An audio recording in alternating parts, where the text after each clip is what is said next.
Okay, so the first section that I want to cover in this video is diet.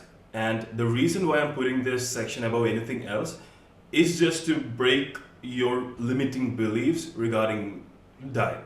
So talking about diet, food, and whatever you eat, there are only two things that you should be concerned about, and the first thing is carbohydrates. Now you won't have any problem finding carb-rich food, and carb basically gives you energy. You can eat a lot of carb before going to the gym. Now, when I say before going to the gym, probably like 1 hour before going to the gym, and it should be eat as much as you want, and it should be sufficient to fuel you throughout your workout, right?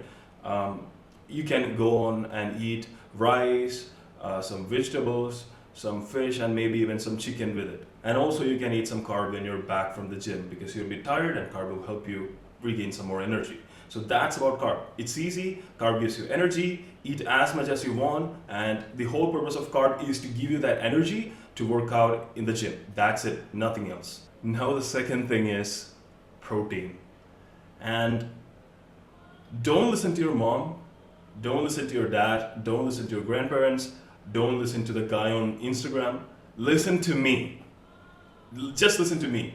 Now as for protein, a normal guy, that is a guy, let's say your dad doesn't work out. All he does is he wakes up in the morning, has his breakfast, goes to the office, he eats his lunch, comes back, watch a lot of TV, talk to his family, then go on and sleep.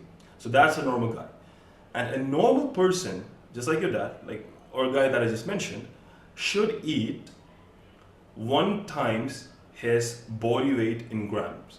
Now what do I mean by that? So let's say this particular guy weighs about 80 kilograms, then he should ideally consume 80 grams of protein every day. How did I get that figure? 1 times his body weight in kilograms equals to the figure in grams. That's the amount of protein an average person, a normal person should eat every day.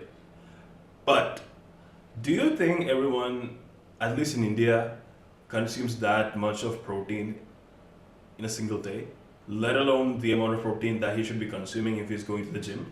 No, I don't even think my parents eats more than, 30 grams of protein, gets 30 grams of protein from their diet. I don't think so. So that's the reality. Okay, so what's the purpose of protein?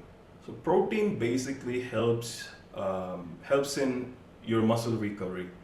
It helps to build your muscle up. It increases the size of your muscle. Now, what happens, let's say, okay, so this is my bicep, right? This is my hands. So when I'm going to the gym, when I'm exercising, what's basically happening is that I'm expanding and then contracting. So expansion and contraction, this is basically bicep curls, right? And what's happening is that I'm breaking down my muscle fibers right here. So that's why you feel a lot of soreness the next day that you work out. So it's that your muscle fibers are being broken down. So you break down your muscle fibers, you come home, and let's say you eat some chicken or drink a protein shake.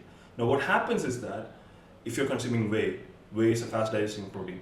So it goes into your body, it goes to your arms, your biceps, whatever, goes to that particular muscle, and it helps rebuild these broken down muscles, right? And as it is rebuilding that muscle, your muscle will come out to be bigger. It will rebuild and it increases your muscle mass. So this is how protein helps you get big or build more muscle. So in a nutshell, protein helps you build more muscle mass and increases your muscle size. That's it. And you're going to the gym to break down these muscles. You're consuming protein to build it back up. That's it. That's all. It's basic. This is all it is.